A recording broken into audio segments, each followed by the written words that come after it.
ದೇವೇಗೌಡರನ್ನ ಪ್ರಧಾನಿ ಮಾಡಿದ್ಯಾರು? ಕಾಂಗ್ರೆಸ್ ಪಕ್ಷ. ಕಾಂಗ್ರೆಸ್ ಪಕ್ಷದ ಋಣ ಅವ್ರ ಮೇಲಿದೆ. ಅವ್ರ ಮಗನ ಮುಖ್ಯಮಂತ್ರಿ ಮಾಡಿದ್ಯಾರು? ಕಾಂಗ್ರೆಸ್ ಪಕ್ಷ. ಈವನ್ ಟುಡೇ ಅವರು ತುಮಕೂರಿನಲ್ಲಿ ಸೋಲ್ತಾರೆ, ಸ್ವಯಂಕೃತ ಅಪರಾಧ, ಸೋಲ್ತಾರೆ. ಸೋತ ಮೇಲೂ ಸಹ ರಾಜ್ಯಸಭೆಗೆ ಯಾರಾದರೂ ಕಳಿಸಿದ್ದಾರೆ ಅಂತಂದರೆ ಅದು ಕಾಂಗ್ರೆಸ್ ಪಕ್ಷ. ಬಿ ಜೆ ಪಿಯವ್ರು ಕಳಿಸಿಲ್ಲ. ಕಾಂಗ್ರೆಸ್ ಪಕ್ಷದ ಮತಗಳಿಂದನೇ ಇವತ್ತು ಅವ್ರು ರಾಜ್ಯಸಭೆಗೆ ಹೋಗಿದ್ದಾರೆ.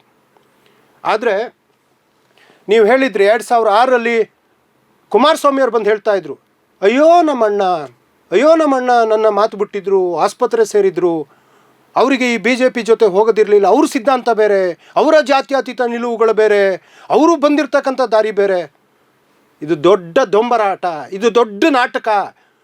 ಅಂಥ ಜಾತ್ಯತೀತ ನಿಲುವುಗಳಿದ್ದರೆ, ಅಂಥ ಸೈದ್ಧಾಂತಿಕವಾಗಿ ಒಂದು ಹಿನ್ನೆಲೆ ಇಟ್ಕೊಂಡು ಬಂದಿದ್ದಂತಾಗಿದ್ದರೆ ಯಾವುದೇ ಕಾರಣಕ್ಕೂ ಈ ಕೋಮುವಾದಿ ಬಿ ಜೆ ಪಿ ಜೊತೆ ಅವ್ರು ಕೈ ಜೋಡಿಸ್ತಾ ಇರಲಿಲ್ಲ. ಕೇಸರಿ ಶಲ್ಯವನ್ನು ಅವ್ರು ಹಾಕ್ಕೊಂಡು ಚುನಾವಣಾ ಪ್ರಚಾರಗಳಿಗೆ ಹೋಗ್ತಾ ಇರಲಿಲ್ಲ. ಯಾವ ನರೇಂದ್ರ ಮೋದಿ ಅವರು ಈ ದೇಶದ ಪ್ರಧಾನಿ ಇನ್ನೊಮ್ಮೆ ಆದರೆ ನಾನು ದೇಶ ಬಿಟ್ಟೋಗ್ತೀನಿ ಅಂತ ಮಾತನಾಡಿರ್ತಕ್ಕಂಥದ್ದು ನಾವು ಟಿ ವಿಗಳಲ್ಲಿ ಕಣ್ಣಾರೆ ಕೇಳಿದ್ದೀವಿ, ನೋಡಿದ್ದೀವಿ, ಕಿವಿಯಾರೆ ಕೇಳಿದ್ದೀವಿ.